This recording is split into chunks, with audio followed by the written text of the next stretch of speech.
Eric, if I can get your full name, where and when you were born, and what you did as a youngster. Eric Todd Nelson. I was born in Longview, Washington, and as a youngster, I grew up on a farm, so rode horses, played in the woods, hunt, fish. I know your hometown. It's a great hometown. It really is. Yeah, I grew up even farther from there, but yeah. Okay. So, do you have any brothers or sisters? I do have an older brother and a younger sister. Okay, so you were right in the middle. Yep. What kind of games did you play with your brothers and sisters and friends when you were growing up? You know what? I grew up playing cowboys and Indians and riding horses. We had cows and I had horses, and I ran a lot of fat off my dad's beef cows. How'd you get into riding horses, just from being on the farm? Yeah, we were out and lived in the country, and there wasn't a lot to do, so we were outside constantly. Which is a little bit different than what a lot of the kids do today. Yes, yes. Okay. At what age did you start thinking about getting into the service? I didn't really think about it at all until I graduated from high school. I went to college because my parents said that I had to. I wasn't interested in it at all. I made it through 3 years, and the last year I was enrolled more than I was going to school. I was working full time, going to school sometimes. I went home for the summer and trying to figure out what I was going to do. I mean, ultimately I want to get into law enforcement, and I thought getting a degree in criminal justice would help me.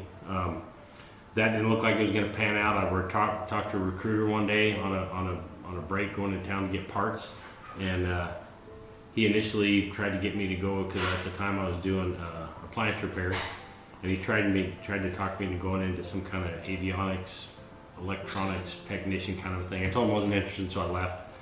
About a week later, he called me out of the blue. I'd honestly forgotten that I'd talked to the guy.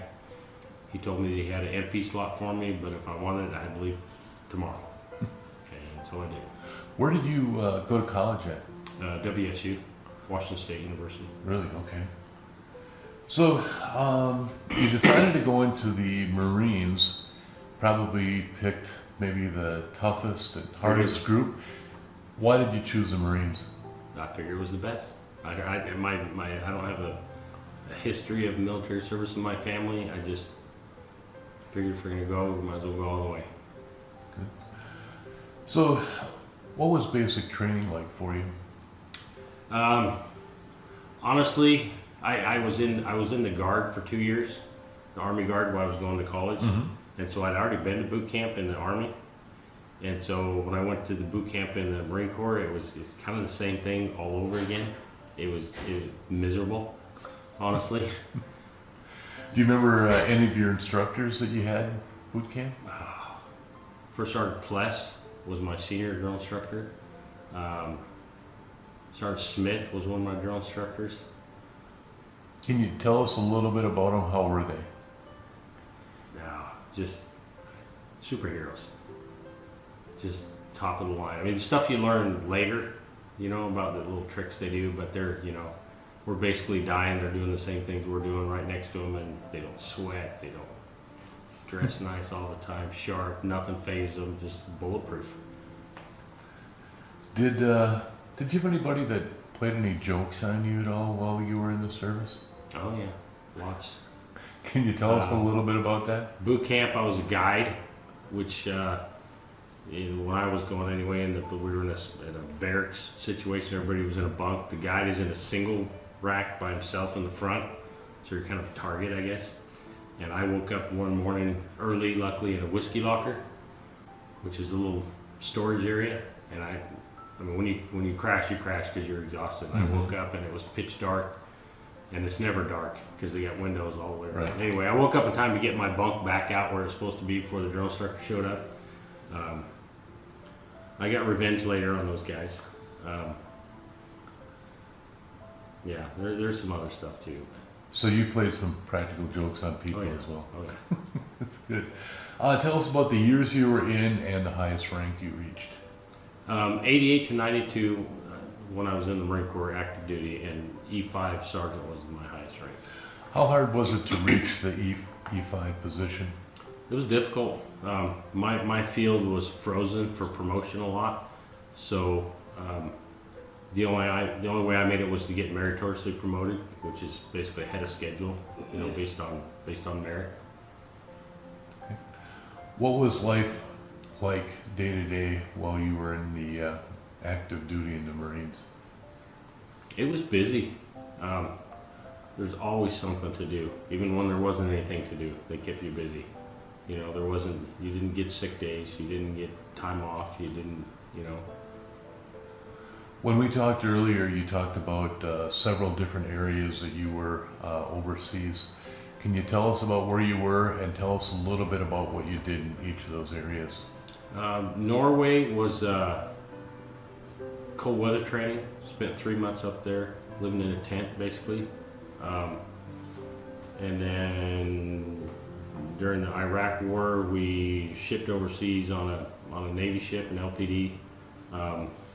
Ended up in the northern Persian Gulf. Did some amphibious beach landings. And then when I got back, after deployed for a year, 9 months, I think, 10 months, towards the end of my tour, I thought I was done, and I got sent to Cuba, my whole platoon, to run who was down there at that time? The Haitians, that was a big problem. So they had basically 7 camps set up in Guantanamo Bay that were basically detention facilities, and we went down and took it over for the Army. And so I spent 3 months down there running the camp until I processed out. I mean, I flew back, me and another guy flew back probably a week prior to my EAS date, just to do paperwork, and I was done. What was it like the first day of setting foot in Iraq? It was interesting. I mean, it was the same thing. We were busy. We were training all the time. You never knew what you were going to do day to day. I mean, that was before now. I think everybody had Skype and internet and FaceTime, and I mean, I would get letters from my parents telling me about where they thought I was going next, because they would hear or read articles or whatever. So, do you have some good memories from being in the service? Oh, I've tons. I had a great time. Met lots of really good people. It was a hard choice to decide to get out. I probably, I don't know, should have, would have, whatever. Probably would have done well if I stayed, but it was a great experience all in all, you know.